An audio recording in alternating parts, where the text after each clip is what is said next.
When the sun shines, it shines brighter. And when the rain falls, it's cool to the body.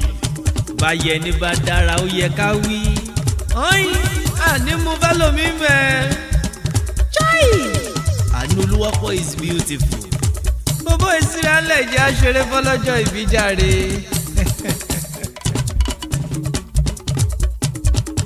Ẹ̀kẹ́ lórí wà rọ́pọ́tọ́ bí ọká. Adọ́radẹ́lẹ̀ mọ́ kù síbì kan ìwọlé mi ń ké sí. Àgùntàn aṣọ ọlọmọ tó dára bí egbin. Wọ́n lọ́jọ́ ìbí rẹ̀ ò tún ti lé lọ́dún. Àánú Olúwapọ̀ kú oríire. Ojú tì ojú tì ojú tì o. Ta ló la mọ́láwọ̀ yìí náà pọ́n bẹ́ẹ̀ kóra. Eyín fún jowó mọ́ ọ̀dá gọ̀jọ́gọ̀jọ́ onínú rẹ̀. Gbẹ́sẹ̀ gálábì tòlótòló sakọrí ọbalúwa ló ní ó dára fún ọ. Ó tún sọdún èyí ná lọ́lá Olúwa kó o tún sẹ̀mí. Ìjọ mọ̀ pé gẹ́gẹ́ ìròde ìbànújẹ́ lọ́lá Olúwa ò ní mọ̀ ìbànújẹ́. Ṣé wọ́n sọ fún ọ pé wájú lójúgun gbé òní rẹ̀yìn onínúure.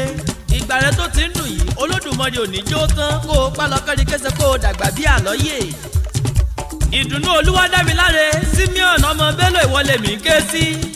Ìyá eré ìyanu Olúwa mọ̀ dá gọ̀jọ́gọ̀jọ́ onínúure. Lọ́lá Olódùmarè kó o páláyé lágbára Olúwa ìwọ òní lùgbàdì àìsàn. Ibi ẹ̀yìn òní kàn ọ́ láyé ń bí òní rewájú kó o bá bí. Gbogbo ibi tó o bá dé ojú Olúwa ń kó mọ́ kí ọ. Abiyamọ ayé kí wọ́n kẹ́ ọ, abiyamọ ọ̀run kí wọ́n ṣe ọ gẹ́gẹ́ lọ́ọ̀dẹ̀. Ìbànújẹ́ ò ní bọ́ níbi iṣẹ́, ò ní kẹ́dàmú lé ọkọ. Súnmọ́ bí kí n gbé sí ọ létí, gbogbo jùdíṣárì tó bá fẹ́ gbọ́ ọkọ tó o fẹ́, sàmùsà kó mọ́ sáwọn lójú. Gbogbo ẹni tó bá fẹ̀mí kàn lọ́lá Olúwa wọn ò ní déyẹ̀wù bábùsùn. Òjò kan ò rọ̀ kó paná èkórí, ọmọ aráyé ò ní paná fàájì tiẹ̀ kó o pá lọ́kẹ́rì kése kó o dàgbà bí ará òwúrọ̀. Ẹ̀rín gbé mi níyì rọ́pọ́tọ́ bí ọká, eyín fún jowó, mọ́ dá gọ̀jọ́gọ̀jọ́ nínú rẹ̀. Ẹwà àràmọ̀dà yìí ló múlẹ̀ yín wù mí, inú rẹ̀ tó o ní gangan ló múlẹ̀ yín yá mi lára lọ. Mèrí pọ̀ síwájú, ó kù sẹ́yìn ó wá fi gbogbo ara dára bí egbin. Ìlé ọlọ́jọ́ ìbí, ọmọ tó kí pọ́pọ́ bí ọbẹ̀ tápà nísàlẹ̀ kòkò. Ọyìn o, adé orí tó fi ọ láya, Olúwadámiláre Simeon ló rán mi sí ọ. Ó ní kí ọ délé bàbá àwọn gangan ni kí n túbọ̀ délé ọkọ tó fi ọ láya wò díẹ̀. Ilé bàbá rẹ̀ gangan lọ kankan lé sírapá.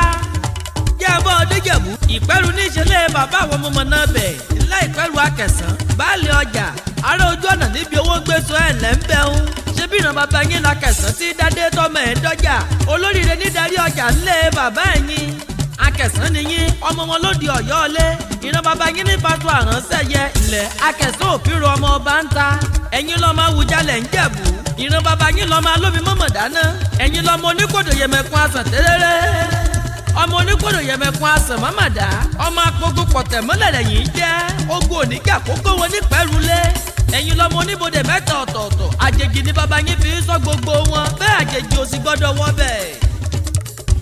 Bóyá ń bọ́ Adéjìgbò ní wẹ́rẹ́ kí n bọ́ délé olówó orí tó fi ọ láya. Lẹ́ aya wọn léjìgbò mẹ́kùn.